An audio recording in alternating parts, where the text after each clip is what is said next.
So that's Ocean Bluff. It's not Brant Rock, folks. It's Ocean Bluff and Fieldston that went up on April 21st, 1941. I'll read the stone. Brant Rock is a village named for Brant geese, two islands early called Governor's Island, later Hewitt's Island and Branch's Island, together known as Spectacle Islands. The early landowners were John Bradford, Christopher Winter, John Hewitt, and John Branch. It was the site of resort hotels, Pioneer Cottage of 1861, the Churchill of 1866, the Brant Rock House of 1874, the Ocean House of 1875, the Fairview of 1877, and the Peace Haven. And obviously when this was made, the Peace Haven was still standing. Is Derek Gunn here, Derek? Okay, Derek's an expert on Fessenden. You know about this, right? The first radio broadcast was conducted by Canadian Reginald Fessenden, who lived until 1931. It was from Brant Rock, and the station was to ships at sea on December 24th, Christmas Eve, 1906, with the assistance of his wife Helen and his secretary Miss Bent and his associate Mr. Stein. At 9 o'clock in the evening, Fessenden began his broadcast playing Handel's Largo, presumably from his opera Circe or Xerxes, on an Edophone photograph. He then played O Holy Night on his violin, singing the last verses he played. Finally, he read a selection from the book of Luke, Glory to God in the highest, and on earth peace to men of goodwill. And may that continue. The area of devastation we're showing, this is taken from the Boston Traveler, is right along the Ocean Bluff, Fieldston, Sunrise Beach area. The Greenbush Dyke. In 1872, a dike was built, the road over which connected Brant Rock with Green Harbor. The project was the subject of heated debate among farmers who were eager to drain and work the land, and fishermen who claimed the dike would interrupt the river's tidal flow and silt in the mouth of the Green Harbor. Despite the controversy, the dike was built, opening thousands of acres of lowland on which hundreds of families live today. We're going to take a jaunt through old Brant Rock right now, an old Ocean Bluff. Just some pictures that I've culled from the many books. Chris has two of those here in the library today. They are the history of Marshfield, the Town of Villages, yep, and Marshfield Images of America, which I've taken these images from. So 1905 Brant Rock, Ocean Bluff in 1914. The 6 great inns of Brant Rock, we looked at them briefly on that headstone there. The Fairview, built in 1874. It burned down on St. Patrick's Day 1998, but rebuilt in 2001. The Brant Rock House, built in 1874, torn down in 1838. Can you see okay? 1938, what did I say? Only one cup, too. Ocean House, Brant Rock Theater, built in 1875, lost to fire on September 5th, 1973. Who remembers that?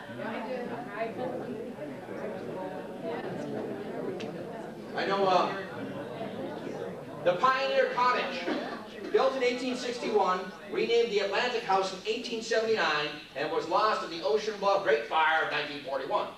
And then the Churchill, built in 1866, burnt in 1909, and then the Peace Haven, built in 1903, razed in the 1940s. And I have an asterisk here. The Fairview Inn was originally established as a boarding house for the elite. It became the exclusive and elegant Como Club in the 20s and 30s, offering dining and strolling violinists, followed by gambling at the rear of the building. The club was named after the ship Como, which ran illegal rum along the coast during Prohibition. It is rumored that a tunnel running from beneath the original structure to the ocean was used to deliver the contraband liquor to the Fairview. That's only rumor. No, it isn't. Coast Guard Station.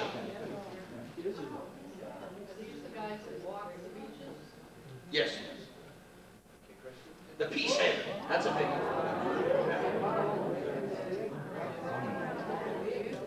Windships. When it was raining like today, my dad would take me and the 3 brothers and the 3 sisters out to Windships, and we'd get a toy or a model to build for the rainy day so we could stay out of the scare. The Fairview. The old Fairview. The Rex. Yeah, there's a bunch of things went on at the Rex. The Churchill Hotel. This is an 1866 photo just after it opened. The Churchill Hotel, roughly in the early part of the 20th century. Right in Sterrett, and this figures prominently into our story tonight. The Ocean Bluff House. St. Anne's by the Sea, circa 1940. This is prior to the fire.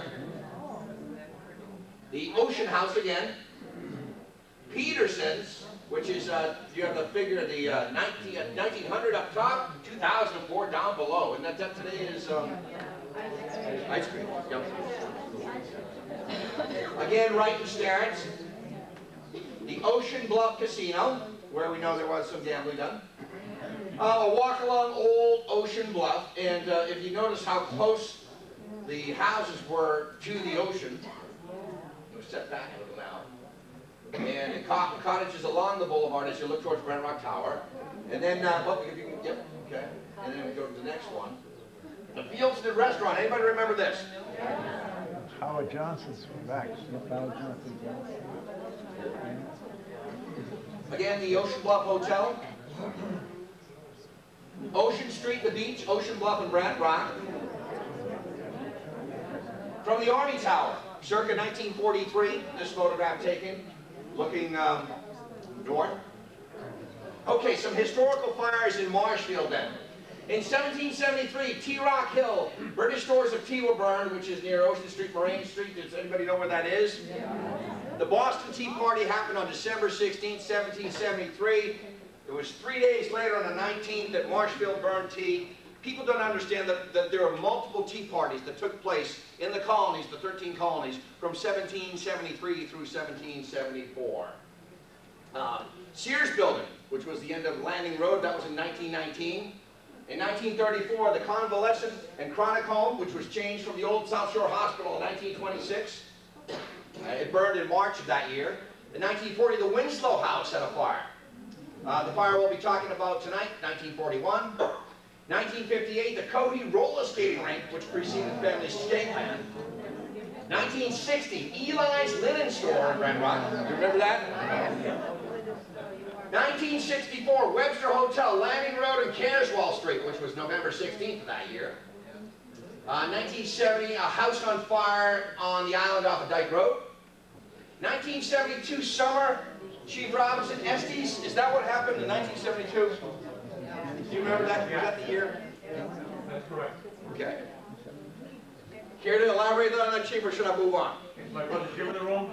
Is Chief Robinson's brother in the room? No. What do you want to say, Chief? My brother was cooking popcorn, wasn't paying attention, that's how the fire started.